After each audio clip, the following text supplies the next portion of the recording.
Now to a story that drives home the point that you should be checking your credit card statement online as often as you can. Otherwise, as Autria Godfrey found out, ID thieves can walk away with your credit card information without you ever knowing it. You are looking at surveillance video from top retailers showing what authorities say is fraud in action. Egberto Nieves is about to go on a shopping spree with someone else's credit card. The way he did it is frighteningly easy in this era of identity theft. Victims who had their identities in essence taken from them, where you have an individual who adds himself as a authorized user, receives a card issued in that person's name, and goes on shopping sprees, which also included cash advances.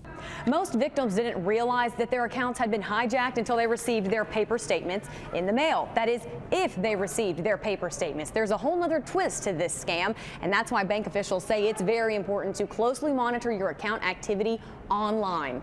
Victims were not receiving statements because of change of address. The suspects would add themselves on the credit card account as an additional user and then make a change of address, so victims weren't immediately alerted to problems.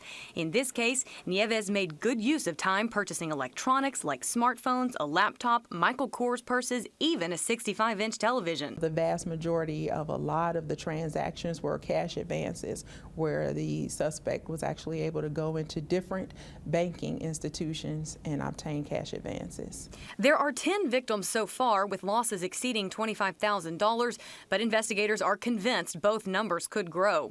Some advice from postal inspectors: regularly check your credit card accounts, don't rely on paper statements, and most importantly, monitor your credit as often as possible. Autria Godfrey, ABC 7 News. And